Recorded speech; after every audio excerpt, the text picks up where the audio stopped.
I'm a hacker by trade. I ended up starting a YouTube channel that turned into a lot of things. We'll hear a lot of stories today, but it turned into a security company, which turned into a training company, which has led to a lot of things. And I'm very appreciative of you all being here to watch this talk.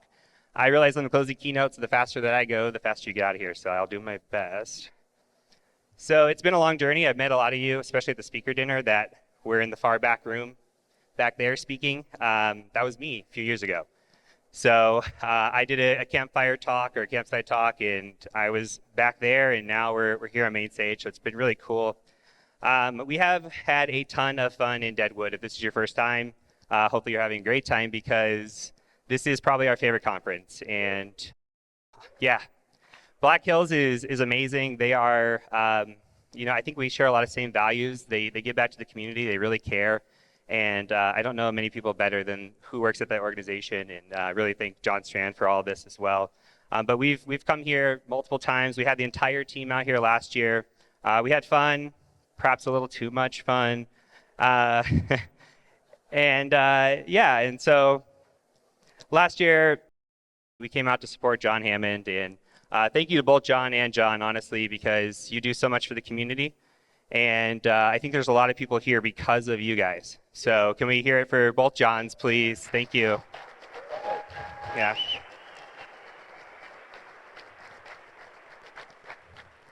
So with that out of the way, let's go ahead and just kick this talk off.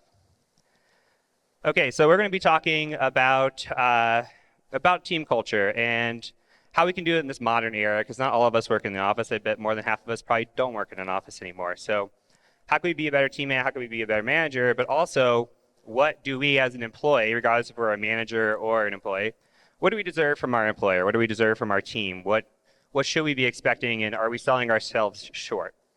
So we're going to share insights and experiences from what we've learned as a company that has scaled very quickly. And honestly, most of this has been made through mistakes. So when a company is growing, you learn through trial by fire, and hopefully some of these things can be actionable and a takeaway for you so that you can bring this back to your team, or you just know what you're worth and what you deserve. So for us as TCM Security, this is the scale of how many employees we've had. Right now we're at 22. We've been doubling pretty much every year. If we double next year, that's terrifying. I don't think we will. So we've had to go through all this growth and learn. I've had to learn very quickly how to become a manager. I've got some background in it, but in reality, like you only have so much experience until you're actually doing the real thing. And so with that, we have a bunch of concepts that we've tried to come forward with as a company. And a lot of these concepts are honestly built off of negative experiences I've had with other employers. And so I'm going to talk about some of my experiences, what's worked, what hasn't worked, and what I think, what I think is good for the people, and how you can just, again, be a better teammate, person, everything. So when it comes to people, we have this concept that you hear us say a lot about people over profits. And this is true from a student perspective, but it's also true from like an employee perspective. Like our employees are more than just a dollar sign to us. They're more than a number to us. We value them, and we realize that if we can retain our employees, then we know that we don't have to reinvest in training somebody all over again. It's actually less profitable to have people leave your company. To date, we have had zero turnover. I realize it's a 4-year-old company, but still nobody has ever left TCM Security, right? Yeah, not bad. So how do we do this? Well, competitive salaries, work-life balance is very important, especially in an industry like this. Good training budgets, and then sharing the wealth and driving innovation. And we'll talk about these through different stories. So, terrible photo. I tried to find a photo of me working on the help desk. And all I could find was this photo of me, shaved head. I don't know why. But I had this photo because I was actually driving for Uber too. So I'm in my little help desk uniform, and I just got off work, and I'm also going and working again. And so I was in grind mode when I first started out at help desk. I wanted to know everything. I wanted to learn everything. You see all the certifications that are over there. I earned those all in my 1-year tenure on the help desk. And I just wanted to be the best me that I could be. And so during that process, I hit my 1-year review, and I went out and I did a bunch of research. Like, what should I be earning right now? At the time, I was earning $50,000 a year.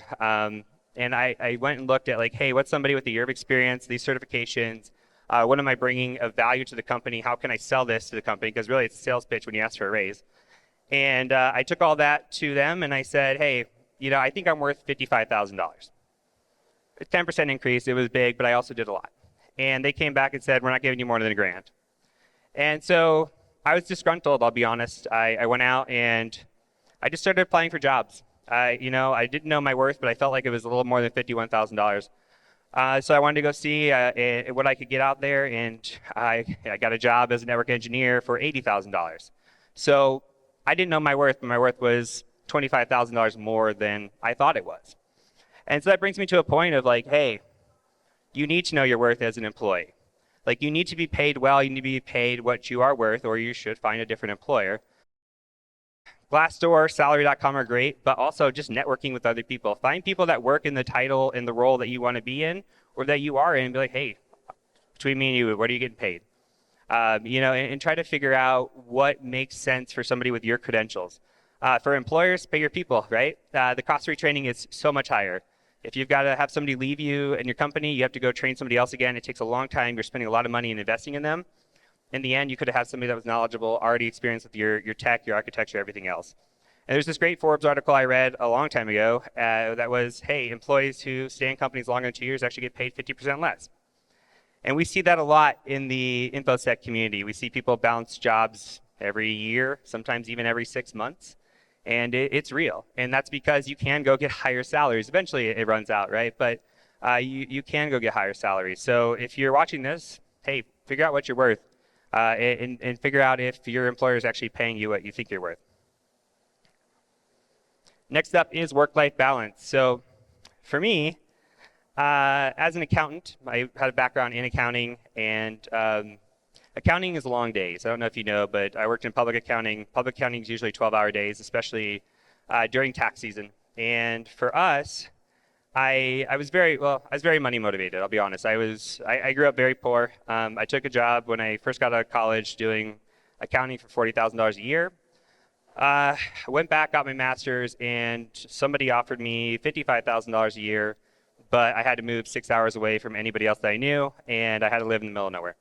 And I picked where I lived based on what city had a Walmart, because that's how big the towns were out there. And so the closest town with a Walmart to where I worked was 45 minutes away. And so I drove every day 45 minutes to work and back, and I was going to work when it was dark out. I was coming home when it was dark out. I did not see the sun, and it was one of those things where that work-life balance just was draining. I was actually not being a positive employee or positive impact because I was so worn down that it just wasn't valuable to anybody. It wasn't valuable to myself or my company. And I also had a micromanager from hell. Like, one day I was leaving at 4:59, and she stopped me and said, "Where are you going? It's not 5 o'clock." And that's a true story. So we have people like this, right? We have micromanagers. We have people that think that, hey, you need to dedicate your work in everything, your life, to work. And that's not true. And so what we're finding out is, hey, there's research out there. Overworked employees actually produce less. And there's a study that's out there that says, hey, managers can't actually tell if you worked 80 hours a week or if you're just faking working 80 hours a week. At some point, production stops. Same thing with output. There's a study back from factories in like the 1900s where actually if people worked less hours, they produced more. And so this whole concept, right? Yeah, this whole concept of having to work these long hours and these long schedules doesn't make sense. Sometimes, yeah, you got a project, you got to put in the work. Okay, sure, but not every week, not every time. You're going to wear yourself out. And so for employees, work-life balance is important. And so we came up with this concept, right? This is something that I said, oh, I hate this. I'm going to go fix this. And we said, let's do this unlimited PTO package when we start our company. And unlimited PTO, yeah, it's iffy, right? Because it can be abused by employers. And let's just put that out there. It can be. Like, you can absolutely take unlimited PTO, and the benefit there is, hey, you're actually not banking any PTO at all. So if we let you go, we don't have to pay you anything out. And it's at our discretion to actually give you that limited PTO. We took a very strong stance to never be like that. But what we did find was when we gave you an unlimited number, or our employees an unlimited number, they actually didn't use their PTO. They kept going. They never stopped working. And that's not what we want. We don't want our employees burnt out. Again, happy employees, good work-life balance, that leads to better production. So we changed to a PTO package of 4 weeks plus 1 week of sick when you start. 6 weeks once you hit 5 years, or if you're C-level. And that's worked out much better because now we're actually seeing people take vacation, get that much needed time off, everything else. So I'm not a big fan of unlimited PTO. Even if it was like perfectly not abused by employers, I just don't think it works. It doesn't really encourage you to take the time off. Having a number that will disappear if you do not take that time off is actually much more beneficial and much more of a motivator. So we try to get our employees to take time off when they can. So good PTO is a thing, right? Like more and more companies are offering that. We're recognizing that. Europe already has done it for a long time. Flexible work hours are a thing, right? Like we have core hours at work, but that doesn't mean that if you're getting a project done and I told you, hey, it's going to take you 40 hours, you do it in 32, that's on me. That's not on you. I'm not going to make you sit there for 8 hours and do nothing. Same concept. If you are doing a job and it doesn't require you to be there during the day, you say, hey, Heath, can I work tonight instead of working today? Absolutely.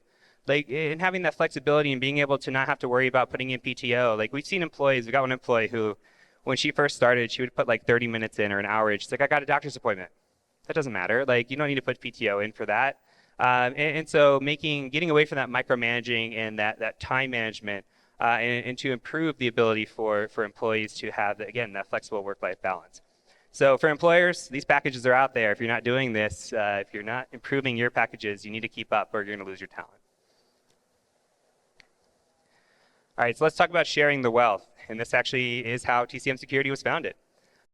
I worked for a pen test company. I was doing YouTube, not very big on YouTube, but big enough that people knew where I worked.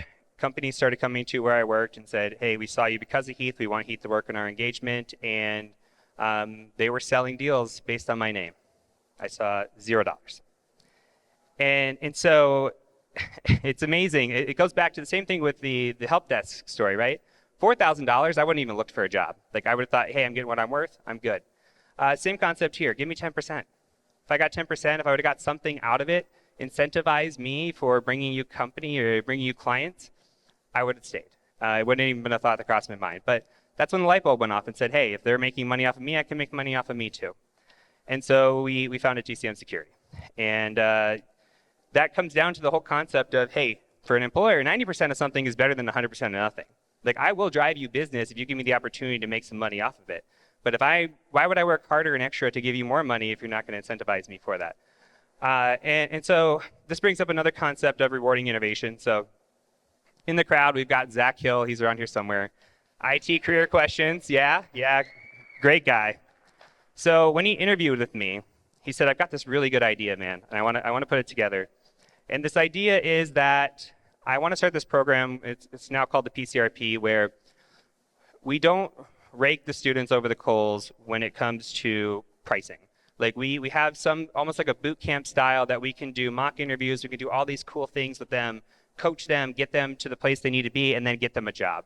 And where we're going to make the money is we're going to charge the employers to actually hire these people. So they get incentivized to hire our people, but they know our people have already been through the training. They know our people are qualified. They've been interviewed, all this stuff. So we launched this program. We had a really good powwow, got it all together. It was a hit, immediately a hit. And I didn't come up with that idea. That's money we're getting made from the company because Zach had that idea. So what did we do? We gave Zach 10% of the revenues. And so with that, and I'm going to share this story. It hasn't been public, but I think Zach's okay with it. Zach, the guy that he is, took half of his 10% and gave it to his team. So, I mean, he's just a good guy, and these are the good employees that we have, right? We're all a team. Yeah. At the end of the day, sharing wealth is going to lead to innovation, and it's going to lead to these things. And the team that worked hard to put it together behind the scenes, yeah, it's Zach's idea, but Zach also knew that, hey, I didn't do this alone. And so other people should be rewarded too. And so like this is the mentality that we have and the culture that we have, and I love it. But we have things that don't work either. So this year I said I'm going to incentivize employees with a referral package, right? If you're the top referrer, you hit a certain threshold. It's not a very big threshold, but if you hit a certain threshold, we will pay you a $10,000 bonus for that quarter if you referred that in revenue. And so the first person that, the highest person that referred that quarter would get it. And so that's like, hey, $40,000 on the table for somebody that can actually come out here and refer business to us on top of the 10% that we're going to pay you. And so we bake that 10%, by the way, into our contracts. Every contract for an employee that signs with us or signs the offer letter, it's already on there, 10% of anything that you bring in. And so I thought this was going to work, but it came, it came Q3. I said, hey, nobody's referred really a lot here. What's going on? And so I got some feedback, and they're like, well, we don't know how to sell this stuff. We're not salespeople. And so you can have all the incentives in the world, but if your employees don't actually know how to utilize it and how they can, earn those benefits, it's not going to do them any good. So we're working hard on that to figure out, hey, how can we teach our employees about the products? Not everybody's a pen tester, right? So it's hard to sell pen tests. It's hard to sell some of the stuff that we do. If you don't know what we do, if you're in a different silo, it's not going to make any sense for you to do it. So educating our employees on some of our other services and where our other silos are and understanding what everybody else does is very important. And that's something that we can work on as a company and something that I think we're going to improve on next year. So for employees, if you're providing new revenue, you should expect to be rewarded. I think that's an expectation in today's time, right? If you're not rewarding again for an employer, you are slowing your innovation. And again, 90% of something is better than 100% of nothing. All right, concept number 2. Everybody is different. You saw that we have scaled significantly, right? We're doubling every year. And when I came in this, my management style initially is very hands-off. And that is that I don't want to be micromanaged. I've been micromanaged. Hey, it's 4:59, right? I don't want to do that to anybody. The problem is some people do want to be micromanaged. Like it actually helps them to have that management style. And so when I went into this initially, I was like, well, I'm just going to give everybody, free reign. I'm going to tell you the high level of what you need to do, and then you're going to go execute. Well, some people need specific directions, like not just high level, here are the things I need you to do this week. And that's okay. Everybody's different. It doesn't matter. But you need to be able to recognize and cater to those styles and those management styles. And sometimes if you are a manager of several people, you're going to have several different personalities and management style requirements on your team, and it can be difficult. And so we came up with this idea of trying to understand our team a little bit better. And we asked them these questions exactly. And I said, where do you want to be in a year? Where do you want to be in 5 years? And I was actually in the car with our employee last night, Ange, and I asked her this question again. I wanted an update. Where do you want to be in a year? What can I do for you? And so we have a lot of one-on-ones with employees where it's like, hey, how can you be better? But this is how can we be better? What can we do for you to make you better? And so I want to know, if it's not in the position that you're in, if it's not even in the silo that you're in within our company, how can I get you there? If it's a role that's not in our company, how can I write a recommendation letter and get you training to get you somewhere you need to be? And so I want the best for my employees because, again, people over profits, right? You want to make sure that your people are taken care of. So if any of my employees ever came to me, I'd be the first to write them a recommendation letter. And also, hey, what motivates you? Some people, hey, they want to make money. I want to drive a Lamborghini, right? And some people, they just want to be comfortable. They want to be happy. They just want to have a family, have a house, be comfortable. Okay, well, that's different styles, right? The person who's innovative or the person that wants a Lamborghini, you probably need to be innovative. You probably need to be driving that revenue to get your 10%. How can we do that? What ideas do you have? What can we put in motion? Let's brainstorm a little bit better. And for other people, if motivation's not money, okay, well, how can we motivate you? What can we do to keep you happy and keep you here? Same question and similar along the lines. What's your work love language? Some people love praise. Praise is great, right? Like, hey, you're doing a good job. And we don't hear it enough at work. And some people like gifts, right? Acts of service, those types of things. We have that at work too. Like a $5 Starbucks card for doing a good thing goes a long way. Or like, hey, just publicly in your team chat or whatever it is, just saying, hey, this person did a great job this week. And we should really actually acknowledge that from everybody in the company. And so you got to learn what everybody's love language is. And again, what's your preferred management style, right? Do you want to be micromanaged? Do you want hands off? What can we do for you? And then what can I do to make your experience better here? How am I not succeeding and how can I succeed for you? Is there any improvements? What can I do better? We focus a lot on the one-on-one for the individual, but never a lot on the one-on-one for the company. And we should be doing that. And last thing is, like, culture is important. You want like-minded people. We find a lot of our people from our community. Like, we're big on community. So a lot of people that we have found have been people that are going out there and they're contributing. Like Zach Hill had a YouTube channel, right? Ange was just always in our Discord and just always helping people out, but she wasn't even paying to do that. She was just giving back. She was being a good human being. You'll see that a lot of our employees are just good human beings, and that's what we want. But we don't want people that are all the same people. We want like-minded. Yes, culture is important, but we don't want yes people. I want people to challenge me. I want people to say, that's a bad idea. I want people to be able to speak their own opinion and not be afraid of speaking their opinion. And so for employees, you should find a team that fits your values and your culture. Easier said than done, but you should be interviewing your future employers. We do a lot of interviews. I would tell you maybe more times than not when we say, you have any questions for us? No. You should be asking questions. What's the job like? What's the team culture like? What happened to the last person that was in this position? Is there good training? What's the work-life balance? You should be asking all these questions. Interview your future employer. You may find some red flags in there, right? And for employers, hey, a bad apple can destroy your team's entire culture. Won't name names. We have somebody on our staff that came from a company like this, and one person drove everybody away. Everybody. And so, and it was a great organization. So you can have one bad hire ruin everything. So you've got to be careful. Culture is very, very important. You want like-minded people. You don't want a room full of yes people. And you should build culture questions into your interview process, right? Like, what's important to you? For us, it's community. How do you give back? What do you do? What are some of the cool things that you're doing? Is it volunteering at a conference? Is it writing blogs? Is it just helping out in the community? Is it just being an overall good, happy person?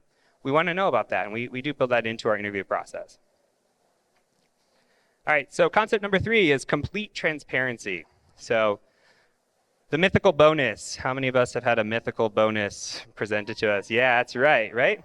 So you're told, hey, you got to just meet these metrics. You get this utilization rate, and at the end of the year, we're going to give you something great. So I had a company that I worked for that did that, and I met all my metrics. I did everything. Our team was super profitable, and we got a nice check of $0 at the end of the year. So the old bait and switch. And we don't want that in our company. So we have open books. We opened our books to everybody every single week. I post the financials. Why? Because you have no surprises then. You know exactly where we're at in the company. You know what our profit is. You know what our expenses are, revenues, everything. You know how well every silo is doing. And you also know how you're contributing to other silos. And remember, we talked about this, like, hey, we're not doing great at teaching other people about the silos. This is one of those things that we try to implement to do that. Like, how do we teach people about the other organizations and show them how, like, yeah, you have your silo, but you're actually a very important cog in a system, and like what you do actually helps out in this other area as well. And so we've opened up some ideas there, and we post our financials every single week. Everybody knows where we're at. There's no hidden surprises, no end of the year. You're not getting your bonus, like, well ahead of time. And if we're close on numbers, hey, maybe we need to push a little bit harder just to get there. But we have different goals and everything, and we're completely transparent about that. With that in mind, as an employee, you can't expect that kind of transparency. I realize that. But you shouldn't also be in the dark, right? We should get some updates, something that says, yeah, we're on track, no, we're not on track. And as an employer, if you pull that bait and switch, you're going to get people to leave, right? I have left over a bait and switch before. If you keep providing people with false hope, they are going to go to a company that won't. So be as transparent as possible with your employees. Don't dangle the string in front of them and just say, hey, you might get this. So let's wrap this up here. We're going to talk about how you can be a better you overall in different situations. So collaboration, you're going to hear or see our tech stack here through some of these, so please don't hack us. But here we've got some collaboration that we've implemented in our team because we want to make sure that we're able to communicate with each other effectively, especially as we scale as a company. And so we use Slack, we use ClickUp. It's really, really great. And this is just an example of something we're doing this month. Like, we're posting blogs for Cybersecurity Awareness Month. And we have those assigned. Everybody has their assigned blog, and then I can come in there and say, yeah, I'm done with this. Like, hey, I'm good, we're good. So it doesn't have to be communicated across 5 different channels to get to that point. Somebody doesn't have to follow up with me. They can say, oh, I'm gonna go check ClickUp, and is it done? Yes, okay, cool. And so this collaboration is very important when we are not in an office together, right? It used to be easy to walk down the hall and say, hey, did you get this project done? Now we are on different schedules, we're working remote, people are in different time zones, it's a little bit different. So having some good collaboration tools adds a lot of value to your company. And these are kind of obvious, but effective communication, especially in over communicating, honestly, right? Like, if you're working remote, over communicating. Like, for me, being able to say, hey, what is the status update on something? And this is something that we're working on as a company now, but I am a big person on the shared calendars, and my team will tell you that if a pen test is not on the shared calendar and I can't see it, then it's not booked. And so it could be in another area, it could be a closed deal, it could be scheduled via email. I want to look as a manager at one spot and say, yes, this is done or this isn't done. So that is kind of where I go to see these things. That's an easy way to communicate, right? It's on the schedule, we're good to go. And so being able to over communicate with your teams, make them know, hey, I'm going to be out of the office. How many times is like somebody just went out of the office, you didn't know? We have a shared calendar for when people are out of the office. So we know what to expect when these things happen. And of course, document. You never know when you're going to get hit by a bus, right? So like having documentation for somebody else to come in and be able to pick up where you left off. If you get sick, you take vacation, anything that it might be, you want to make sure you document that. For you, you need to also establish a routine and be self-motivated. So you should be consistent when you're online. Like you don't want to just be showing up at 5 p.m. one day, 8 a.m. the next day, and not being around for your team. So it helps with work-life balance as well to be on a routine. It's very important to be self-motivated. So if you have a calendar for yourself or tasks, like I use ClickUp just for myself where I can go in there and set tasks that are private to me. And I'll say, hey, here's things I need to do. It's like a checklist. I make sure I do those because otherwise I'm very busy. I may forget about it. This is where I love my team. So being a better you in the workplace, like you need to recognize that people are working remotely. Mental health is a thing that it's not as easy to see when somebody's on the other side of a computer, right? So you should be checking in with your colleagues. Even if you think they're doing okay, check in with them. And you should be empathetic as well. You should be supporting and encouraging your teammates.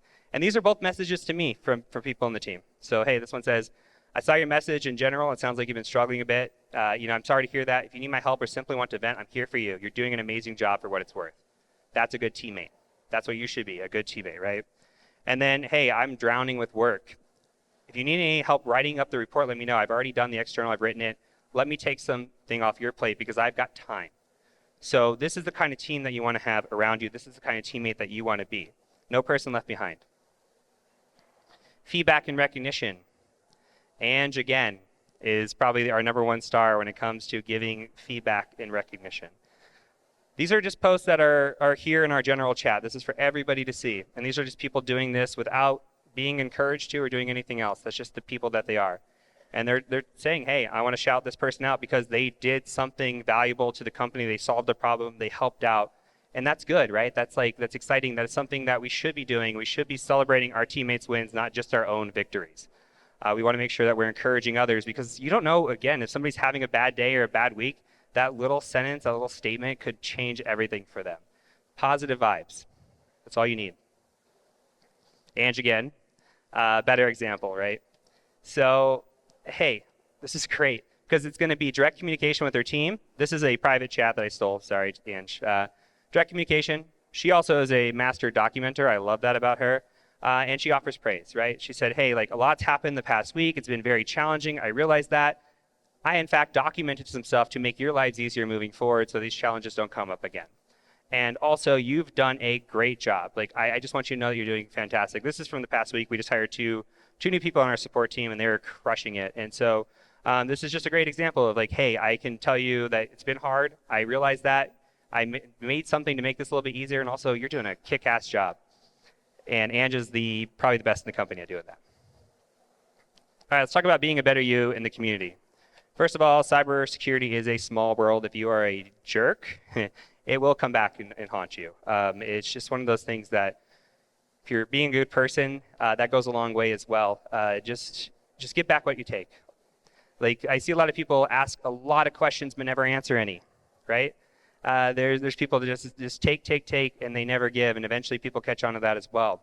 And what I tell people is someone always wants to be where you're at right now.